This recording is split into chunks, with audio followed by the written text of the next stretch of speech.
Welcome to Arkansas First Reports, where we break down the latest policies, legislation, and issues affecting Arkansans. I'm your host, Kandi Cox, and today I have the pleasure of welcoming Logan DuVall. He's the founder of Sowing Prosperity and partner at Me McGee. Logan, thank you for joining us today. And thank you for having me, Candy. Well, let's start with Sowing Prosperity. What inspired you to start it? Yeah, so Sowing Prosperity is a platform of communication, right? It's a Mhm. resource for learning. And so when my little boy was diagnosed with stage 4 cancer in 2019, I just needed answers, right? And Right. try to have solutions for how we overcome and what happened, So honestly, the ability to share is, the big thing, but it gave me access to some of the most brilliant people in the world that are willing to come on and talk to you when you have a podcast. Right, right. I've taken a look at it and you've really got some great information on there. I really love what you're doing with Thank that. you. Yeah. So, how does that go into the work that you do with me and McGee? So the market was started by my mom and grandparents, and so it's a family business, and Hmm. so we're very much involved in the food system, right? And Right, so like I understood agriculture and food in a way based off of I grew up in Atkins, Arkansas, right? Like right, I'm just a country boy from Arkansas, and so I've been around agriculture my whole life. But seeing that retail side and the aggregation and what all goes into getting food and getting it to people, so that has shown me a lot by way of food and nutrition. It is, right. my point there. And so as when Lander was diagnosed, I asked the oncologist, what should he eat? And they said, well, it doesn't matter. I was like, that makes no sense. What do you mean it doesn't matter? And so because of, my experience and background in agriculture, I knew it mattered. Right. Right, And so the the market is a way of building a hub of those solutions that we find through right, sowing prosperity. And so and it gets deep, right? And understanding that the solutions are pretty simple, but the science behind them is pretty complex. right, And so we try to bridge that gap. right. It is important what we put into our bodies. I think you and I will most definitely agree on that. And we know that the studies out there of how we're poisoning our bodies, which is such a factor of cancer and disease within the body, right? So, advocating for local food systems can come with obstacles. What challenges have you faced? And what do you see the next big step for ensuring food sovereignty in Arkansas? The obstacles are multifaceted. They Mhm. really are. The primary one is consumer awareness and education, right? Because we think that we can go into a big box store and get strawberries 12 months of the year. We think that that's normal, that's natural. It's not, right? It's a Right, complete disconnect. And so for most people, the only agricultural experience they have is when they actually go to a restaurant or a grocery store. And so the natural cycles that are involved in getting that food there are completely omitted by most people. And so, Wendell Berry has this quote that eating is an agricultural experience. Well, there's a lot more that goes on behind before you get to the point of eating it, and right, and we have a massive disconnect. There's a lot of people that think meat actually comes from a store. It's not an animal. Like that's a right, legitimate thing. I mean, right, we may laugh at that, but it's sad, right? Like right. that's a huge disconnect, and so that is an obstacle. The other obstacle is we don't have enough farmers. And Mhm. it's huge. We do not have a near enough farmers, and we're losing them. And so when we look back at the 70s, when the Secretary of Ag Earl Butt said, "Get bigger, get out," he meant it, and the policies reflect that since. And so we've had a consolidation of agriculture, an Mhm. emphasis on commodity crops. Right, We're subsidizing things that aren't feeding our health. They're not feeding us in a way other than creating cheap food. That's right. not really food. And so you've got this disconnect. We don't have enough farmers. We don't understand that local and seasonal and natural foods matter. Mhm. We think everything comes out of a box. And so it's a challenge until people start asking questions and they start looking into it. But those are the big obstacles. The opportunity is that as bad as this probably sounds, is like we have a lot of sick people and a lot of people asking those questions. They don't know where to go. They don't know what the solutions are for the most part. And so that's why if you follow me on, Facebook or the podcast, is I'm pretty brutal on some of these topics. Right. Because we are very, very, very sick and we're blaming the wrong things a lot of times. And we're Yes. getting offered solutions that in the long term make it worse. Right.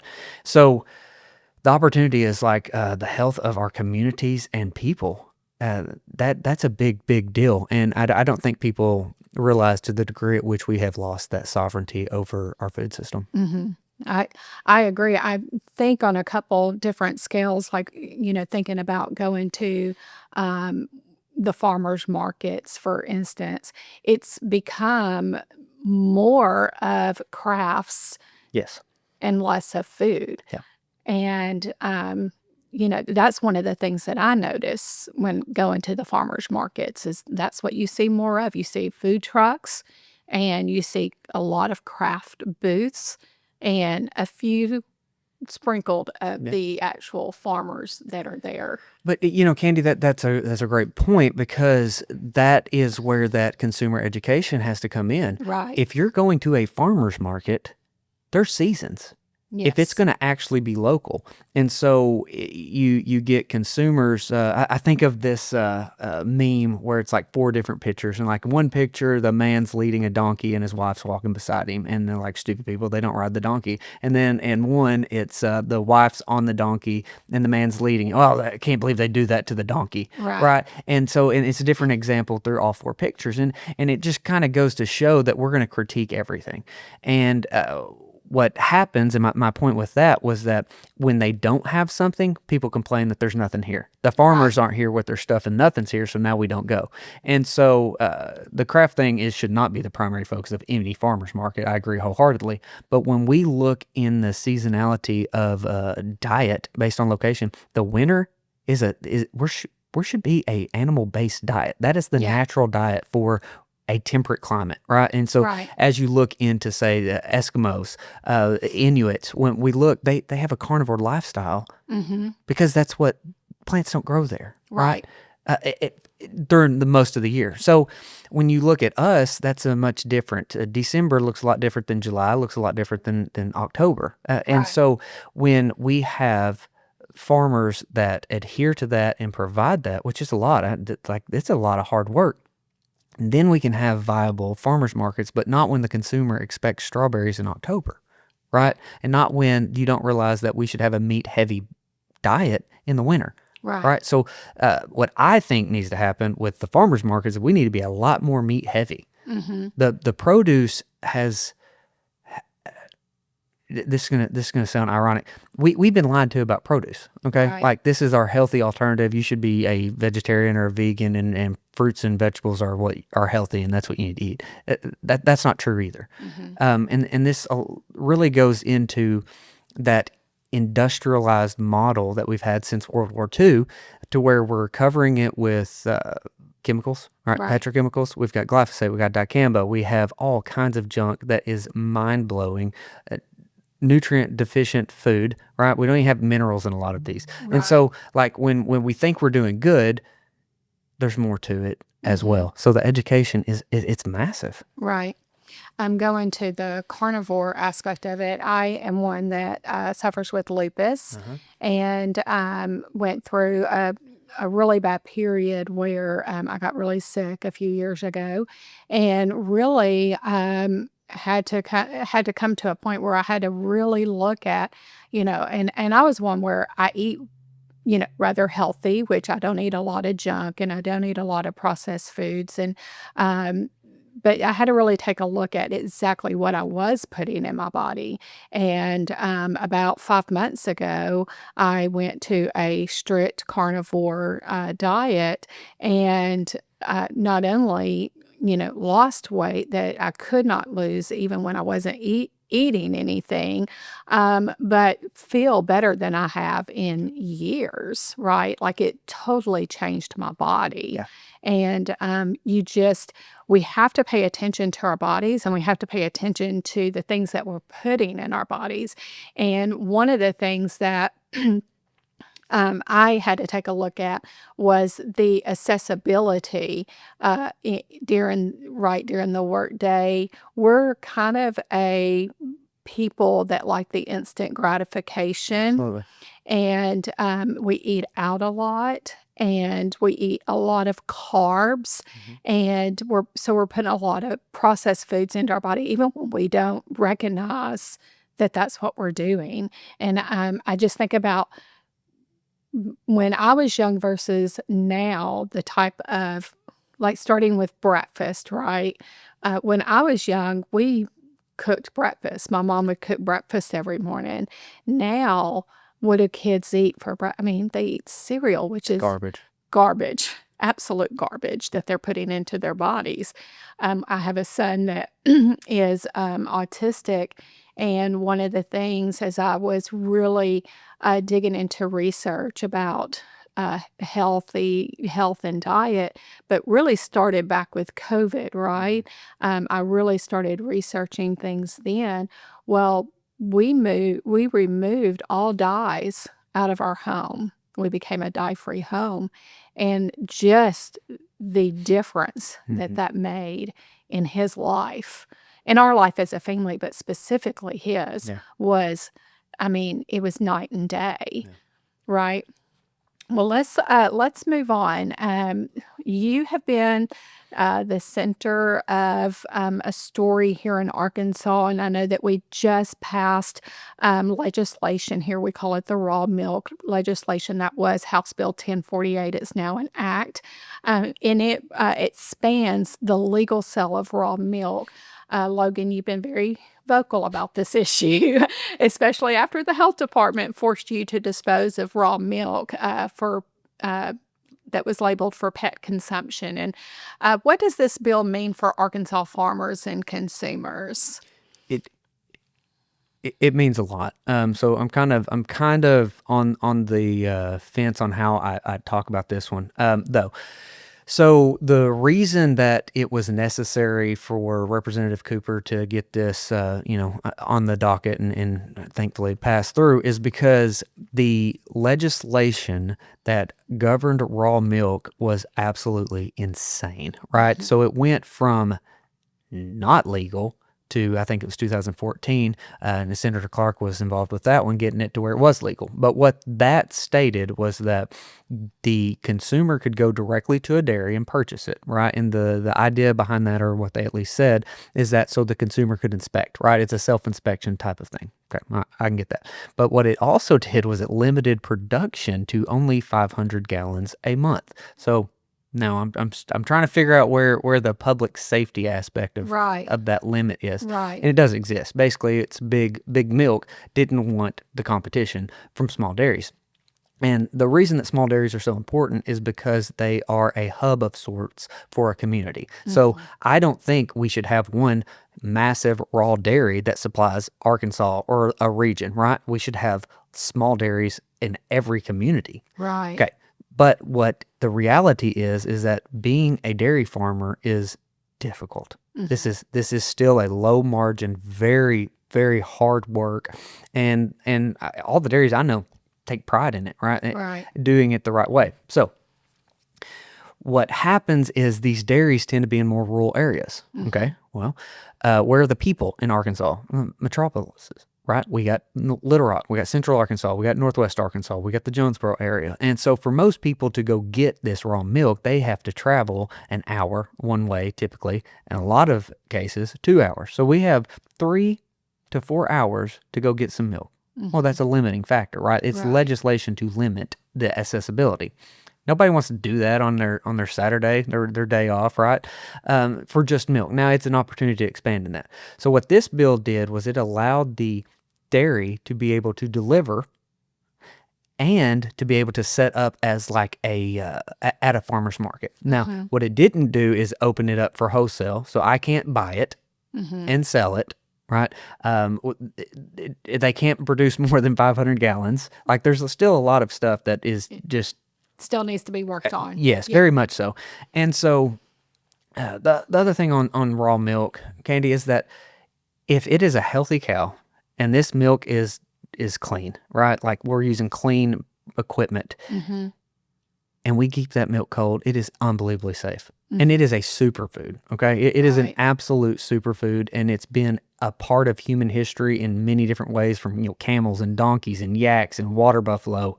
This is nothing new, right, to human history. Right. And so the whole argument against it is insane. I will throw one more thing in here because it's just infuriating that the whole you shouldn't have access to raw milk because of bird flu is the most biggest junk I've ever seen in my life. Right, it's insanity. First of all, bird flu is not new. This is not a new thing. Right. And to think that by drinking raw milk I'm going to cause a pandemic is asinine. So there's that. Right. What we really need is a food sovereignty bill, not that just wipes out so much of this nonsense. Right. Because we went from the cottage food law to the Food Freedom Act, which was a huge step, right? It's still not enough, right? It's still not enough. Thomas Massey has put together a beautiful federal food sovereignty bill that we should just implement in Arkansas and quit taking one little step at a time. Right. And now I'm going to have a very similar parallel tangent on the other bills too. Right. Right. I read your steps that you put for this food sovereignty. I mean, I laid it out there. Yeah, you did. Very good. And I agree. Sometimes we take these small steps when we just need to. We really need to give people their freedom to choose what they put in their body. That's it. Right. That's it. I go back to scripture about to have enough goat's milk for your whole family, and the nutrients that are in goat's milk. Well, I started drinking the milk from a local farmer, and then I started drinking goat's milk when I went through the carnivore. When I started the carnivore, again, what a difference it makes. It's huge. Yes. Um, I want to interject something. No, Just go right ahead. the carnivore diet is a beautiful, beautiful detox diet, and it is seasonally appropriate. That's what I'm talking about when we think about winter in a temperate climate, right? It gets more extreme the more north or more south you go, right? Right. And so it is the appropriate diet for humans in the winter. So now when we look at the perfect human diet, it depends on where we are, right? So Yes. Mediterranean, so like it's another thing where I want to beat my head against the wall. When we hear that the Mediterranean diet is what everybody should be eating, well, we don't all live in the Mediterranean, Right. I live in Arkansas. Yes. We have a very specific growing season and flora and fauna. We have a different lifestyle. So should they be eating deer? Right. Well, if they're there, right? So the whole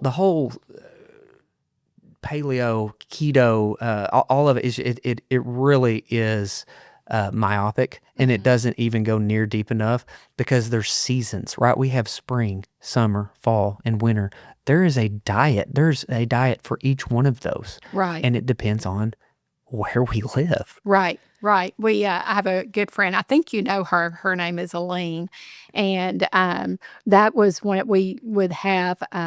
We called it health autonomy classes that we would host at my office, and she would drive that point home every single week that we met about where do you eat where you live. Yes. And that was something that she really tried hard to drive home to everyone who attended. When you start getting into the deep science of that, it's profound. Right. And it even goes into meat. We shouldn't be shipping sheep from New Zealand and eating that here. And that goes into quantum spin and a lot of other things that it's not the place for that discussion, but like eating local has such positive ramifications on every single aspect of life. Right. I think that is where we get into the nefariousness that is the life we see in this centralized system. They would rather have complete control of the food system and ship it over because it's not as nutrient dense. A sheep raised outside of, say, Lonsdale, right? Right. Has a completely different effect on the body and one raised in New Zealand. Now that may sound crazy to a lot of people, and Ken Berry, Anthony Chafee, all the carnivore dogs, a lot of them are close friends of mine, and we have these debates behind the scenes. They're still pushing the carnivore diet and their talking points, but the science is there. We even the regenerative agriculture movement, as more positive as it is still trying to centralize a certain method that is good. Right. And so we really have got to get back to producing, processing, and eating local. And I have the science to back up why that has such a positive effect on health too. Right, exactly. When it comes to raw milk, there's just a lot of misinformation about raw milk out there, and you did touch on that. Would you say that those who are hesitant or even fearful of consuming it, what give them some encouragement? I mean, I don't even think that you can, Candy. I think if you're going to buy the lies without looking into it, don't drink it. Like Right, I'm not here to convince somebody to drink raw milk. right, I want people to have the ability to choose that if they want it. Or go right. drink the pasteurized stuff. I'm not trying to convince anybody to do anything. If they don't want to open up a book, David Crumpert has written the most amazing book on milk, the raw milk answer book. If they don't want to take the time to read that, Yeah, sometimes, yeah, I say in my industry, I can give you all the tools in the world, but if you're not willing to pick them up and learn how to use them, then they're dead tools. They're not of any use to you whatsoever. oh, And we become such a lazy society that we do not educate ourselves. We just take whatever the government and the propaganda it puts before us, 100%. right? Well, let's move on from the raw milk and let's talk about the ivermectin bill. That's SB 189, and this would have ivermectin sold over the counter without a prescription. This bill has sparked a little controversy, but supporters say it's about medical freedom. Logan, you recently called ivermectin a game changer in cancer treatment. Can you expand on that? Absolutely. First, I think we all need to question our beliefs. And the one thing that is evident is that ivermectin was viciously attacked through COVID. Yes. Nothing like anything I've ever seen before. The propaganda of it's a horse wormer, of that it has no use in humans. It is, I mean, they came out and bold-faced lied, right? Yes. And now we have study after study after study that proves it is effective with COVID. So this is where I get real angry, right? Because we had Right. a lot of people that needlessly died, and then we Yes. have still people that are unwilling to question that belief. Mhm. That was the case, and a lot of them in the healthcare field, a lot of Right. them, a lot of doctors are still missing the boat on this. All they got to do is read the studies, not the abstract. When you talk about the laziness of people, I I used to try to give a lot of doctors a benefit of the doubt. They're lazy too. Yeah. They whether they're busy, whether they're what, they read the abstract, and when the abstract is a lie, Mhm. and they don't read the entire study, that's on them too. And so like they have blood on their hands. Not going to hold back on that. 100% people died needlessly. So we should have the ability to get whatever medicines that we want. And the nitty gritty of ivermectin is it's been one of the safest out there drugs. It Yes. has been distributed to billions, literally billions of people. It is Yes. so much more than an antiparasitic, and for dang sure it isn't an animal medicine, right? It's not just a horse wormer. I Right. think when you saw how Joe Rogan was attacked for it, when he was, a liberal darling at one time. Right. It shows you how nefarious it was. And now I'm just going to show that the reason that it was vilified is because it worked. And in order to get the mRNA technology, I refuse to call it a vaccine because it's not. Yeah. mRNA technology could not get emergency use authorization if there was a treatment, and ivermectin is a treatment. period. And a very inexpensive treatment. Well, it's off patent, it's Yeah. generic, it's inexpensive. And so when you have pharmacists unwilling to fill it, doctors unwilling to write a prescription for it, people can't have access to it. They are going to Tractor Supply to get it when they don't know how to do the dosings properly, when they're getting all kinds of additives in there that are unnecessary because it's not Right. for manufactured for a human. It's infuriating. And so when the attack on that really opened my eyes that there was a deeper problem. And so, as we started this, cancer is actually my whole world. I just happen to have a business and that's in food, and it's part of the solution. But cancer is my whole world, and I have a network of the best minds in the world that I get to talk to every day and run these ideas by. I know the studies. So ivermectin is a game changer for cancer. Yes. 100%. There is go to PubMed and do ivermectin and cancer and just start reading studies. There are thousands. Okay. Right. Fenbendazole is also right up there. They work synergistically together. They got to be on there. Dr. William Makis has been on the podcast.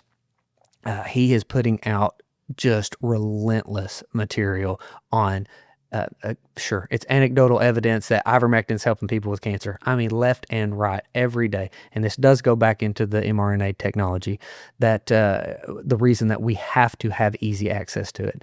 We have to have easy access to ivermectin. So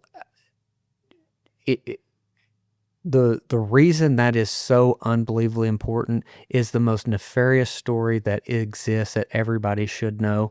And I'm happy to get into that, but I don't know if that's the place that you you want to take this one. So the polio vaccine history might be one of the most whitewashed things in American history. So I'm going to stop you right there because I am 100% on board with where you're going. And I just want you to know before you even start down that road, how I am going to be holding on to every word that you say, because I grew up with a mom with polio. Yeah.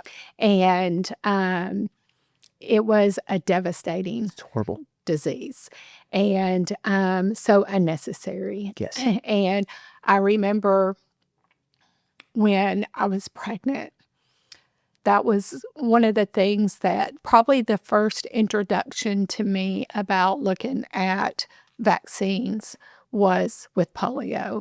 And my mom happened to really get connected with a really good doctor who sat down with me and told me if I was going to do the vaccines, and of course this was, in the 90s, if I was going to do the vaccines, to do them in reverse so that my kids would not get polio.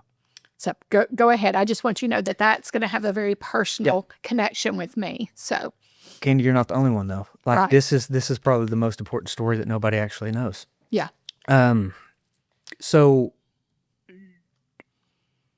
polio was basically gone, right, when the vaccine came in. And that's something that people don't want to hear, right? Because so when we start looking at Jonas Salk is the one that invented the polio vaccine, okay? And so when you see how the polio virus was cultivated, it was on a monkey kidney, okay? Yeah. Now, what they didn't know at the time is they were doing, and I think that started with good intentions. I really do. I'm not thinking that it was nefarious at first. What they didn't know is through this process, they put in simian virus 40. This is SV40. And this is what I was talking about when I said that, YouTube's going to try to tank this if you put it up there. So simian virus 40 was in the polio vaccine from 51 to 57, okay? Now, this was known, okay? And they still put it in 3 million people. Okay. Now, when they fully figured it out, and you got to understand that DNA was it like 54 when that was discovered, Watson and Crick. So this was developed prior to then to understanding even DNA. The simian virus 40, SV40, is a oncovirus. It causes cancer. This is what it does. Okay. So now we go into Alton Oshner, who was a doctor down in New Orleans. deep state operative is what he was. And he oversaw a lot of these projects. So the Cutter incident is where y'all can go fact check me, right? Go Right. Cutter incident, look at seeing this. So Alton Oshner famously brought his 2 grandkids, right, in to give them the vaccine. One died and one was paralyzed. You think about that. Disgusting. And so what happened, and this is where the story kind of gets crazy, and I won't go too deep into it. They figured it out, and then they tried to destroy it, right? They tried to kill the SV40, and they did this through a LINAC, a particle accelerator. And what they did was they strengthened it, and they essentially created a bioweapon. But what they learned about SV40 is that it takes in things into the DNA, right? It integrates into our DNA. It takes things into the nucleus of a cell. So what they have now in vaccines is what's called the SV40 promoter, all right? And now when you really push somebody on this, well, they say, well, it's only a piece of SV40. Okay. Well, let's look at cancer rates, okay? So we injected cancer-causing virus in people, and now we treat it. So Nixon, in 71, declares the war on cancer, right? He also took us off the gold standard that year. So he just so happened to be buddies with Alton Oshner. He's very well aware of this. And I think the history part of this is so unbelievably important that we don't even realize. I think Dwight Eisenhower is one of the greatest presidents of all time. Who was his vice president? Nixon. Okay. It's very important. He was the governor of California. He was where the original deep state industrial military complex was. Not a fan, right? Right. Huge fan of Eisenhower. So we have the Kennedy time between that, Lyndon B. Johnson. That story, when it comes out, is going to be nuclear, and it's all tied to everything that I just laid out there. Now, when we look at the Pfizer vaccine, okay, Kevin McKiernan has proven undoubtedly SV40 is in it. So SV40 is a cancer-causing virus. Okay, there are one thing that we think might be very beneficial in this SV40 story, ivermectin. Okay, so why would we not have access to it is disgusting. So we need it for many different reasons. I don't think it is a parasite solution for people now. I think we do have a lot of resistant parasites, and the ivermectin is not enough, but it works on cancer through multiple different pathways. It stops the ability of SV40 to get into the nucleus. It can stop that replication. Now, what's really scary about SV40 is that it is showing to be epigenetic. It can be passed. Now that's terrifying, right? Right. And now, just keep fact checking me on this, because I had to learn SV40 because one of my mentors said that was probably part of my son's problem. Okay, so if your audience knows who Dr. Judy Mikovits is, she's also a friend of mine, and she's one of the most world-renowned experts on this topic, even though she's been through hell. Right. So Judy actually worked at Fort Detrick. She was one of the ones that came out when Anthony Fauci was doing the HIV things, and was at AZT and all the things, came out whistleblowed and basically had just unbelievable attacks. So she's got 3 books, and Ending Plague is the last one. Phenomenal. I highly recommend checking that out.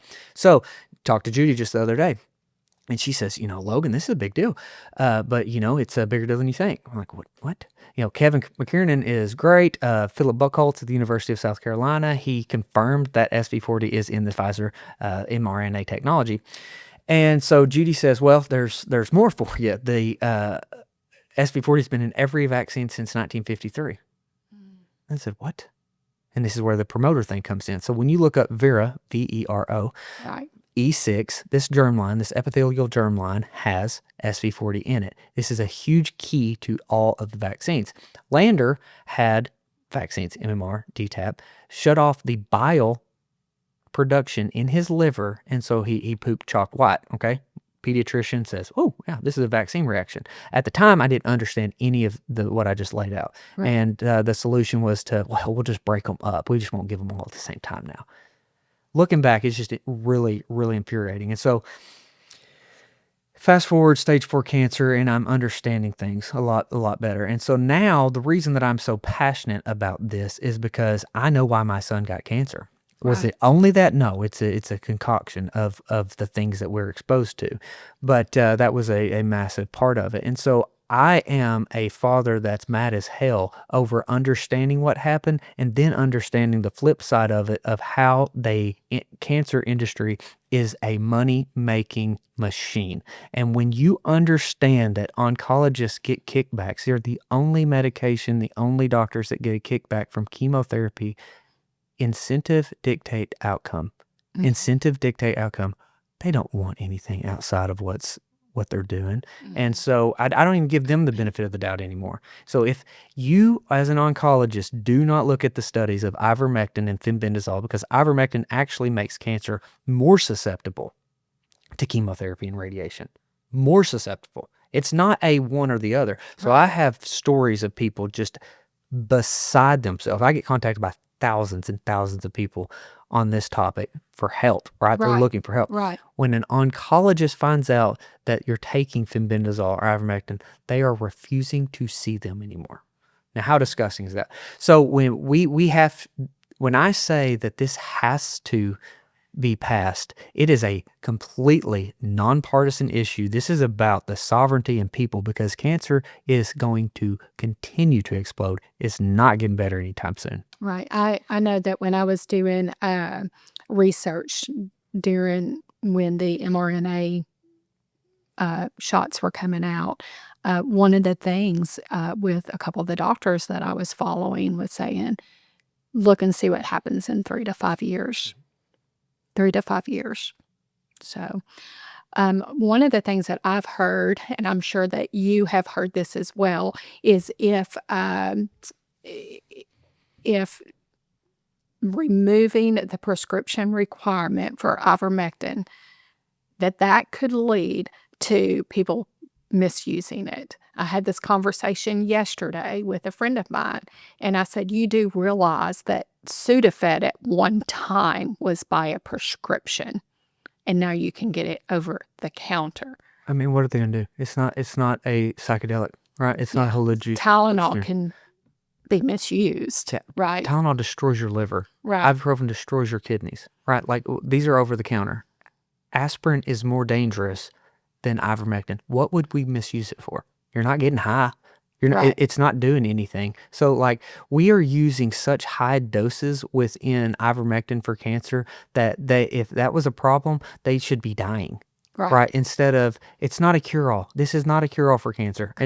But it is a part of the overall protocol, right? The main thing that we're hearing, and I'm not a doctor, I am just simply an advocate and a resource combiner, is that peripheral vision loss. Okay, so when you get in these really, really high doses, losing peripheral vision. And so ivermectin has an 18.5 hour half-life, so it's out of the system in 18 hours. So vision's restored. So it's not even a lasting issue. It is a transient thing. So the mission, okay. At the same time, is why should somebody else tell me that I can't misuse something? If I want to go take a whole bottle of Tylenol, I mean, it's insanity. It's insanity. Right? You feel like you have a hangover when you take NyQuil. This whole topic is almost like a libertarian kickstart package, right? It's like we're adults. Right. In a constitutional republic. Yes. If we want to eat or drink something, we want to take certain medicine. See, what really happened is that the founding fathers screwed up royally on one topic. Benjamin Rush was a doctor. He said we have to have something in for medical tyranny. We have to have a medical constitutional piece in here. Jefferson went to look, could not find any precedents, right, of where medical tyranny was used to destroy people's life and liberty. Well, Rush was right. If you can't see what happened with COVID and the mandates and the destruction of what they did, that's medical tyranny. Yes. And that was the biggest mess up that boy, I sure wish we could go back and change that. And how easy people complied. They complied. They complied. And this is why when I said that we needed a food sovereignty bill, we've got to have a medical sovereignty bill. Right.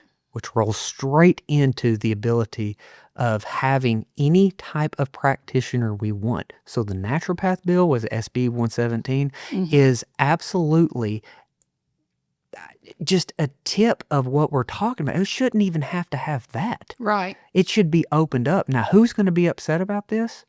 The industrial medical complex. Yeah. That's who's going to be mad about it. And they're going to have fear tactics. They're going to come out and say all kinds of crazy stuff because they don't want solutions that don't create a lifetime customer for the pharmaceutical and their services. Right. That's exactly right. That's what it really comes down to, the money, right? Every time. Every time. And going back to the Ivermectin bill, it seems that this bill ties directly to the larger issue of health freedom. Yes. Right? Do you think that we're seeing a movement of people reclaiming their control over their health care? Do you see that? Not with the current system. I see people wanting that. I Yeah. see people trying to do it, but I see people that is just like the question you asked me on how can I ease people's mind on raw milk? I can't because they still trust their doctors. Right. And that may sound like the most hyperbolic thing ever.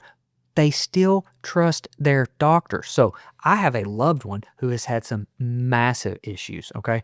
Massive issues, gastrointestinal, and the solutions are just nuts, right? Like absolutely crazy to the point that we have a H. pylori overgrowth, that we have candida overgrowth, we have a 2-week constipation. Like it's bad, and Right. their solutions are insanity. Okay, Right. so finally get to the point where you hurt bad enough that this is a direct family member of mine that has known me for almost 4 decades. Isn't right? that insane? Like, I get into conversations with my family members about your health and your autonomy, and I've never been one that rushes to the doctor for anything. As a matter of fact, I don't trust doctors. And having these conversations when they want to know what you've done and what's working for you, but they don't want to implement it. Oh, no. Well, because it takes time. And because you do want that instant gratification, and because they think that they need to hear from someone that has an MD behind their name. Yeah. And instead of doing their own research on it and being patient, right? Sometimes we have to be patient and let we put our bodies through so much. We put so much into our bodies. Our bodies have to detox. Yeah. And adjust when we start making changes in our bodies. I remember when I really started taking control, I felt like I had been hit with the flu.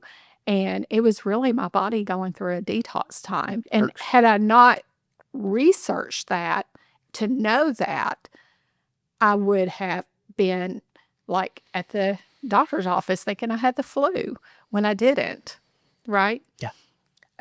You had mentioned the neuropathic physician bill, and that is SB 117. So we'll just go ahead and start talking about that. This would officially recognize and license neuropathic physicians in Arkansas. What's your take on this bill? I just realized that this was a thing yesterday. Yeah. Okay, so I did send it some naturopathic friends that I've been trying to get to move to Arkansas, and they won't because there's nothing that governs them. Right. Right. Like so, in their ideas of it, they're going to be in states that do.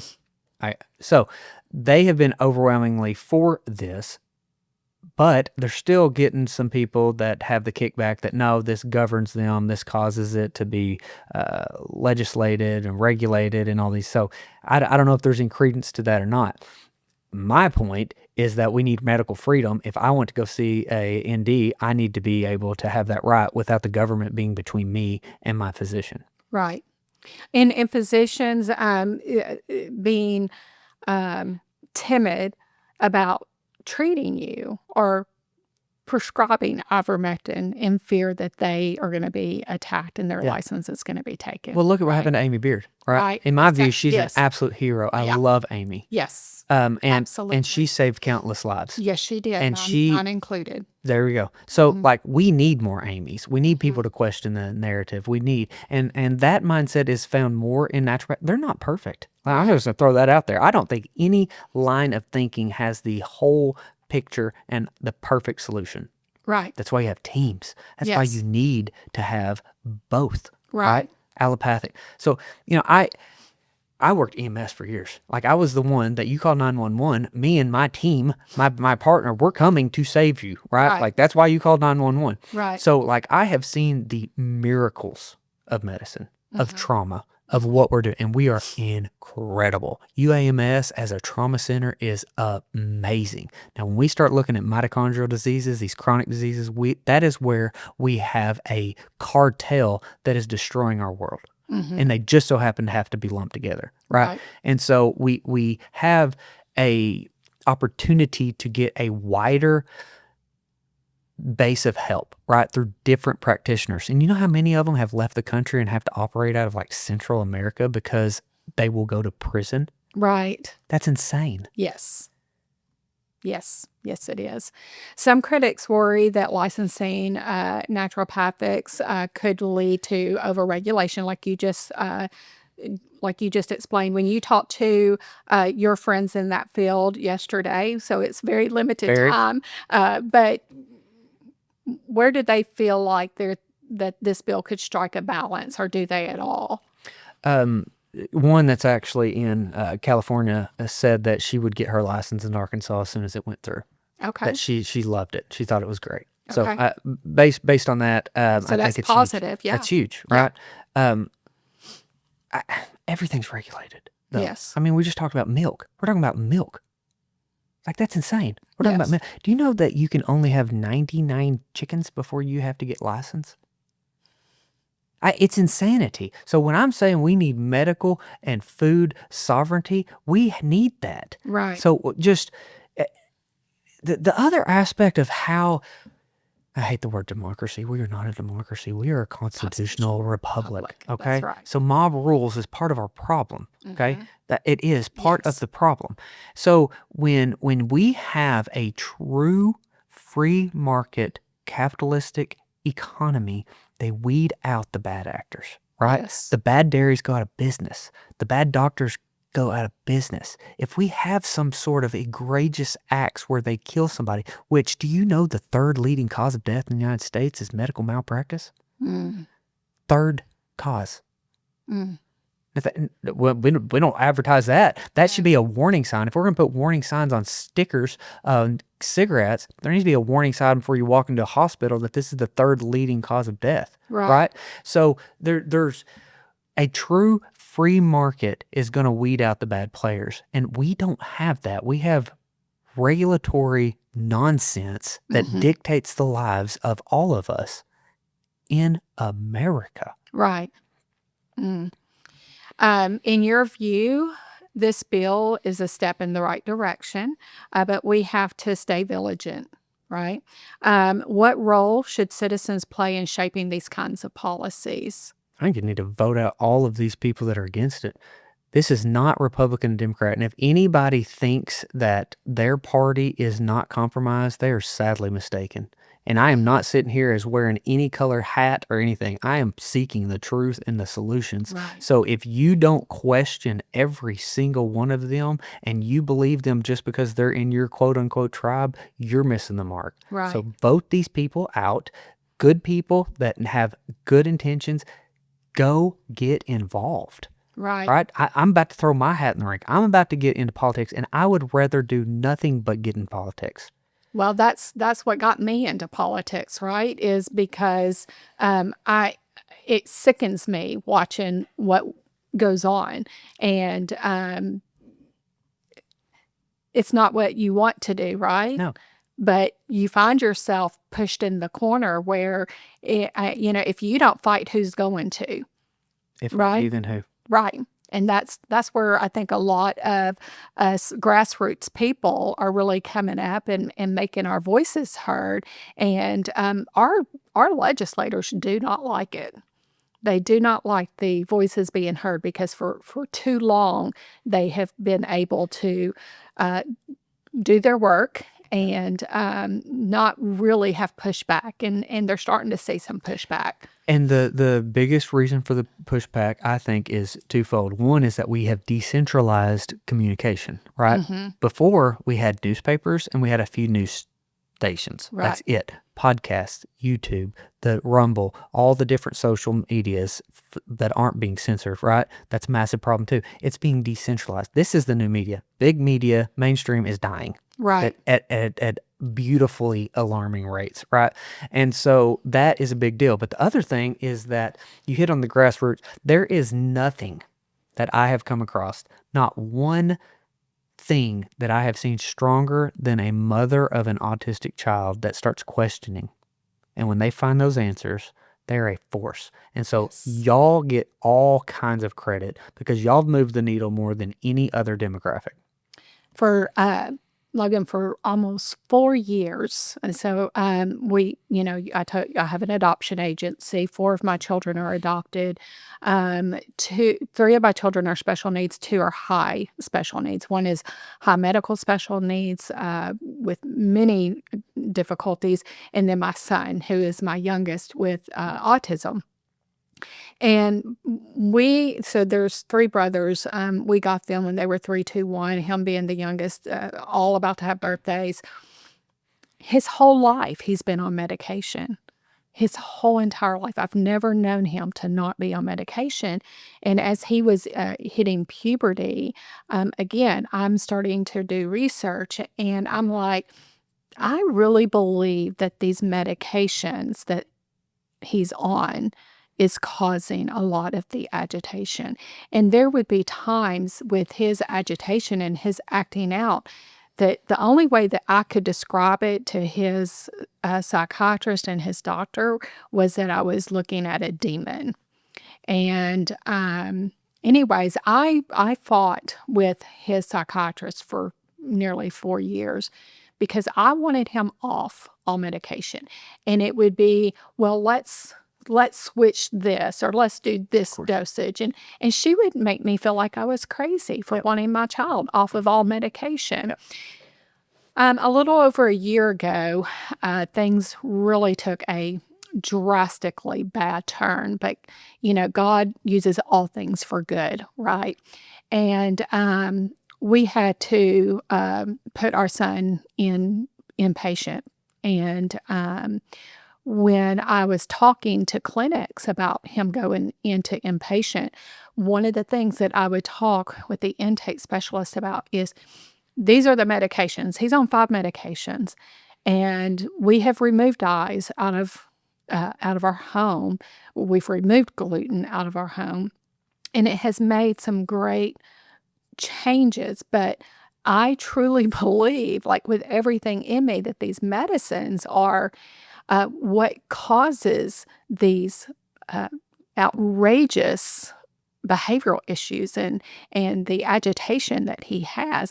And there's no way that it's almost like he was having outer body experiences, right? I found one place here in Arkansas that was willing to take him off of everything. And it's been a little over a year.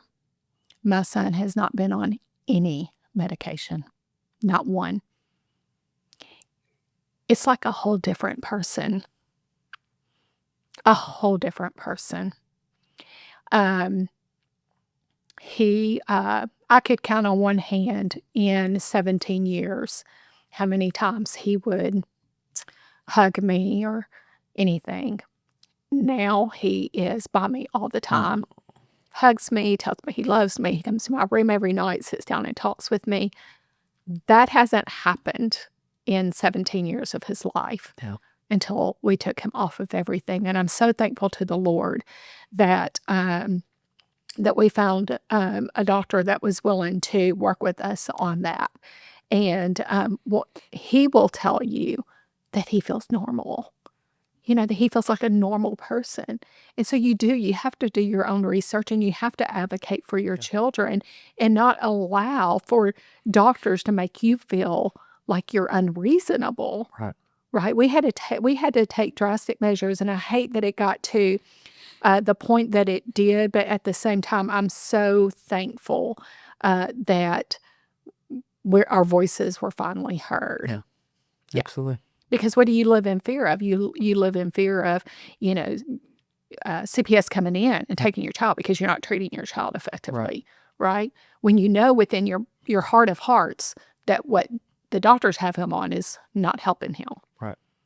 And so we do need an overhaul, and we do need to be able to take our health into our own hands. Absolutely. I think we know best how our bodies work. Yeah, I think we can take care of our kids. Yeah, absolutely.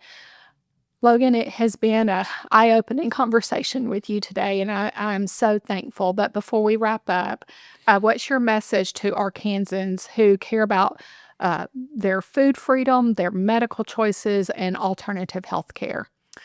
Just that prosperity and sovereignty go hand in hand. They're two sides of the same coin. And without sovereignty, we can't have prosperity. Right. And so that shouldn't have any sort of a negative connotation with money, and the money's the root of all evil. Prosperity is about liberty, life, liberty, and the pursuit of happiness. So let's just get to work. That's right. That's right. Well, I just thank you for your time. Can you tell people how to reach out to you? You have the Me McGee. Y'all have that market, and that's a fantastic market, by the way. But tell people how to get in touch with you and your podcast, because you put out some incredible podcasts. So tell people how to.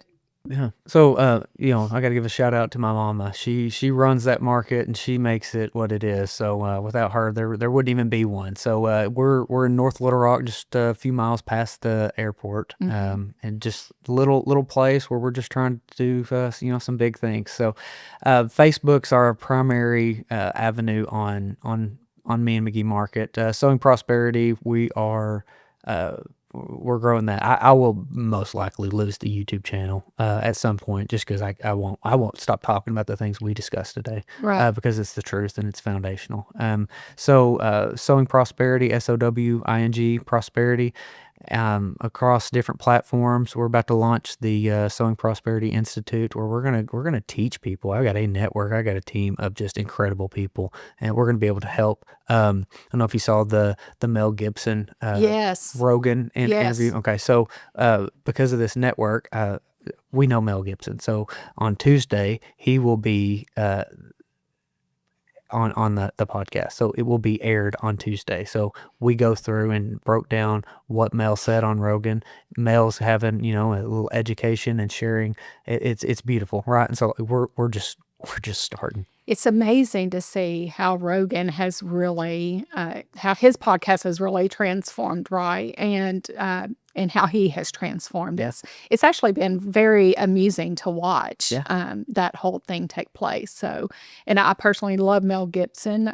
He has been a staunch fighter for truth within the entertainment industry for a while. I can't wait to watch that podcast. Mel cares about people. I'm blown away with, I'm privy to some of the backstories there, and what he has done for his friends is unbelievable, and with no expectations, no reason to help other than he loves his friends. And so, yeah, he's got a lot of bonus points for me. Oh, wonderful. Well, I can't wait to watch that.